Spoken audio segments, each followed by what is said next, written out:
Já pensou tirar os seus filhos de tudo aquilo que eles conhecem, da cultura que eles já têm, do idioma que eles falam, para simplesmente largar tudo no Brasil e vir morar na Itália?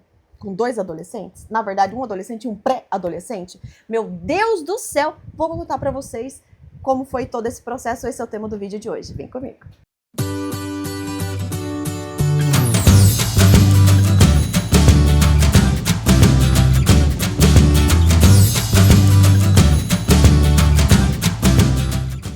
O maior desafio para os pais, tanto para o pai quanto para a mãe, hoje, é dar uma boa educação para os filhos. No mundo atual, tá tudo muito difícil, tudo o que era errado hoje é certo, o que é certo hoje é errado, tá tudo virado num casino, como diz aqui na Itália.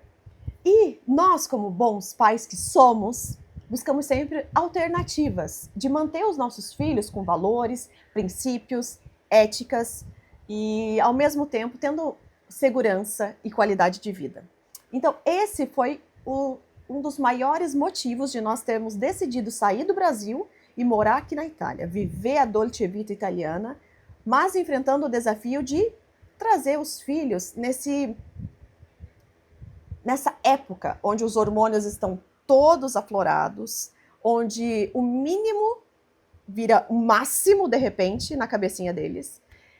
Então, assim, foi um desafio para nós e eu gostaria muito de poder compartilhar com vocês, pais e mães que pensam em vir morar aqui na Itália, viver aqui na Itália, e acalmar o coração de vocês de alguma forma. Dizer que é possível, é desafiador, claro, mas assim, é desafiador se você ficar no Brasil também, porque essa fase tem a sua beleza, os seus encantos e os seus desafios. Eu e você já passamos por isso, a gente sabe como é que é.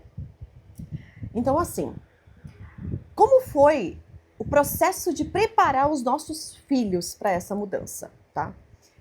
Quando nós iniciamos esse plano de sair do Brasil, sair do Brasil e vir morar aqui na Itália, eu e meu marido, nós conversávamos primeiro entre nós dois, quando nós decidimos, ok, vamos para a Itália. Já tem vídeo também por que nós decidimos morar aqui, se você quiser se dar uma olhadinha lá. Ok, vamos para a Itália, vamos avisar os meninos. Só que assim, não foi só o avisar os meninos. Por quê? Porque eles já participavam disso antes. Quando eu vim aqui para a Itália, primeiro, também já tem vídeo aqui, eu vim primeiro em 2022, sozinha, para fazer o processo de reconhecimento da cidadania italiana. Quando eu vim para cá, nós orávamos a respeito disso. Então, quando surgiu a ideia, nós 4 nos juntamos no nosso quarto, eu lembro como se fosse hoje. E aí, eu e o meu marido, a gente comentou com os meninos, olha, a gente está pensando em buscar uma outra opção para a gente morar. A gente estava pensando, sempre assim, pensando. Por quê? Porque nós queríamos participar eles daquilo, sabe? E não tornar aquilo como uma decisão tomada, como se fosse incisivo para eles, sabe? Assim, nós decidimos e vocês vão, nós vamos levar vocês. Não era assim. Então, a forma com que nós conduzimos essa mudança foi assim, participando eles de todo o processo. Claro que conversas um pouco mais pesadas e preocupantes era só entre mim e meu marido. Mas, no momento que nós gostaríamos, assim, vamos renovar nosso passaporte, o que vocês acham? A gente está pensando em semana que vem ir lá renovar nosso passaporte, porque vai ser assim, assim, assim, porque pode ser que aconteça isso daqui uns dias, então nós vamos, no dia que nós vamos colocar nossa casa para vender.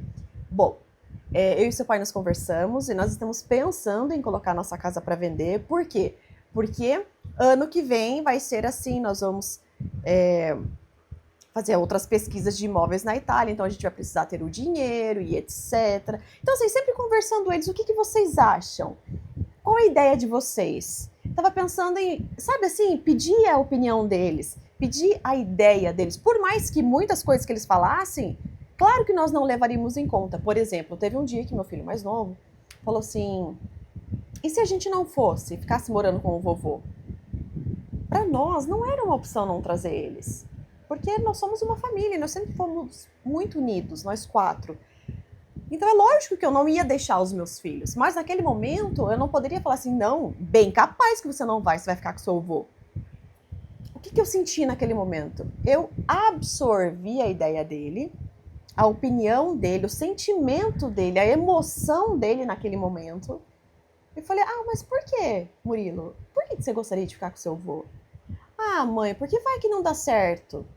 Que era o mesmo pensamento que eu tinha, só que eu não podia falar pra ele, entendeu? Porque, assim, eles buscam em nós, pais, a segurança. Eles buscam em nós um apoio, né? Nós temos que passar para eles nós somos a rocha em que eles estão presos ali, né? Então, eu não poder dizer, eu também penso isso, filho, eu não sei se vai dar certo. Mas vai que não dá certo. Eu falei assim, filho, é muito mais fácil se nós 4 estivermos juntos. Mas a gente pode pensar nisso, né? A gente pode conversar com o seu avô, ver o que ele acha com a sua avó e tal. E, ok, não falei que não, sabe? Assim, porque é muito chato quando alguém... Pensa você, no seu trabalho, você chega assim com uma ideia, de repente alguém te joga um balde de água fria. Entendeu? Não é assim. E principalmente com criança ou com adolescente, a gente precisa, sabe, assim, dançar conforme a música, sabe, ter aquele jogo de cintura para lidar com eles. E aí, então, a gente foi sempre participando eles disso, né? E quando foi chegando o dia que nós compramos a passagem, que eu também gravei vídeo já a respeito disso, assim, eles estavam juntos com a gente, né? Amanhã a gente vai comprar nossa passagem. E assim, empolgando eles do mesmo jeito que a gente, sabe? Colocando neles aquelas nossas expectativas e falando assim, como que vai ser, né? Só que uma das coisas que eu acho assim que é complicado quando você fala com os filhos e com os adolescentes é que você fala assim, por que nós vamos mudar para Itália? Porque nós queremos uma vida melhor. Lá a gente vai ter a tua escola você vai aprender mais coisas, a nossa casa vai ser melhor, e não sei o quê, e tudo vai ser melhor. Essa é a ideia que a gente vende. Só que o que eu faria de diferente hoje, talvez, era não focar tanto no que vai ser melhor. Por quê? Vou explicar. Quando nós chegamos aqui, eles foram para... Era agosto de 2024, então a Itália estava parada, porque tem o Ferragosto, é o pico do verão. Então estava tudo parado, tudo fechado.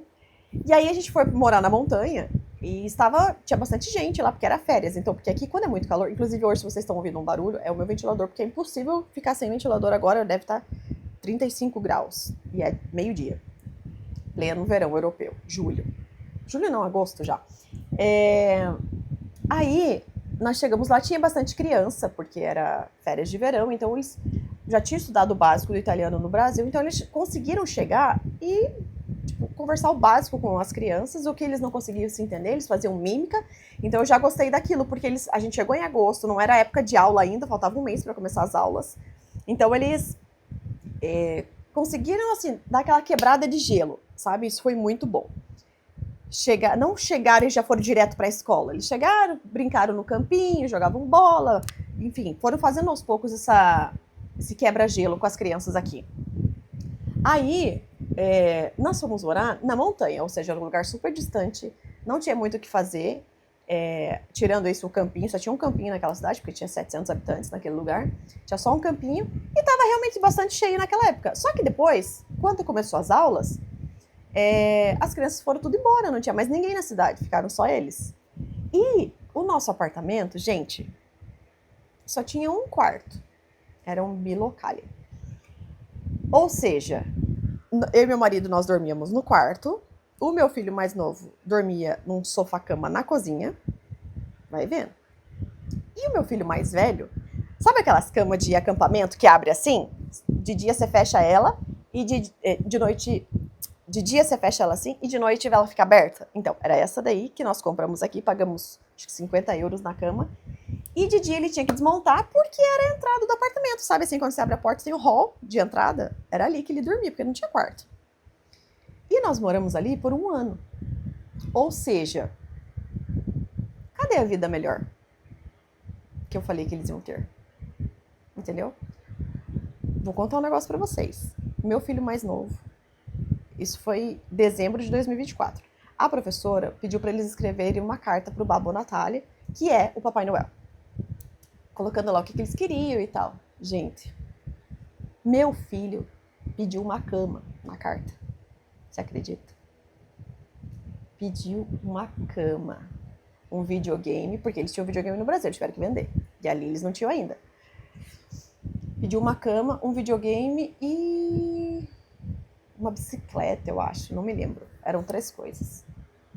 Ele chegou na escola e falou assim: mãe, eu coloquei na minha carta que eu quero isso, isso, isso. Escreveu uma carta, enfim, me contou, escreveu uma carta. Quando ele me contou, eu falei assim: Murilo de Deus, a professora leu a tua carta? Não, mãe, não leu, não, era só pra gente mesmo. Eu falei: ai, graças a Deus. Porque você pensa só, se a professora lê que a criança tá pedindo uma cama, o que a professora vai pensar? Como é que essa criança dorme? Essa criança dorme no chão? O que... Pensa! E a gente ia acabar de chegar, gente. Aí eu falei: ai, menos mal, né, Murilo? Meu Deus. Aí eu falei assim: Murilo. Ah, não foi nessa época ainda. Eu falei: ai, menos mal, Murilo, pelo amor de Deus, não deixa essa professora ler essa carta, né? No outro dia ele chegou da escola, me disse: mãe, a minha professora de italiano leu a carta. Eu falei: meu Deus. Murilo do céu, e agora? Ai, meu Deus do céu. Aí o Murilo pegou e falou assim: e você nem sabe, mãe, tem uma bênção pra te contar. Ele super feliz. Super feliz. Mãe, tem uma bênção pra te contar. Eu falei: fala, Murilo. Ele disse: ela vai me dar uma cama. Gente do céu. Quando ele falou isso, eu falei: Murilo, como assim, meu filho? Mãe, ela leu a minha carta e vai me dar uma cama. Ela falou que ela vai me dar uma cama, porque ela perguntou pra mim: se você não ganhar uma dessas coisas, você vai ficar muito triste? Aí ele falou: ah, vou ficar triste, né? E daí ela falou: então eu vou dar uma cama pra você. Aí eu falei assim: meu filho. Falei: Murilo, pensa só um pouquinho com a mamãe, vamos pensar aqui junto. Beleza, você ganhou a cama da professora. Aonde a gente vai pôr essa cama aqui dentro desse apartamento? Porque não cabe. Eu falei: meu filho, você não tem uma cama? Não é porque a gente não tem dinheiro pra comprar uma cama. É porque não tem onde pôr a cama. Onde que a gente vai pôr? Tem que pôr a mesa, tirar a mesa daqui pra pôr a cama na cozinha, meu filho. Aí ele: puxa, mãe. Ele não tinha pensado nisso, sabe? Ele falou: puxa vida, mãe. E agora? Ah, vou ter que dizer pra professora que eu não quero a cama. Falei: Murilo, você vai ter que dizer pra professora que você não quer a cama, porque não tem onde pôr, meu filho. Daí eu vi que ele ficou triste e tal. Enfim, falou pra professora que não queria cama.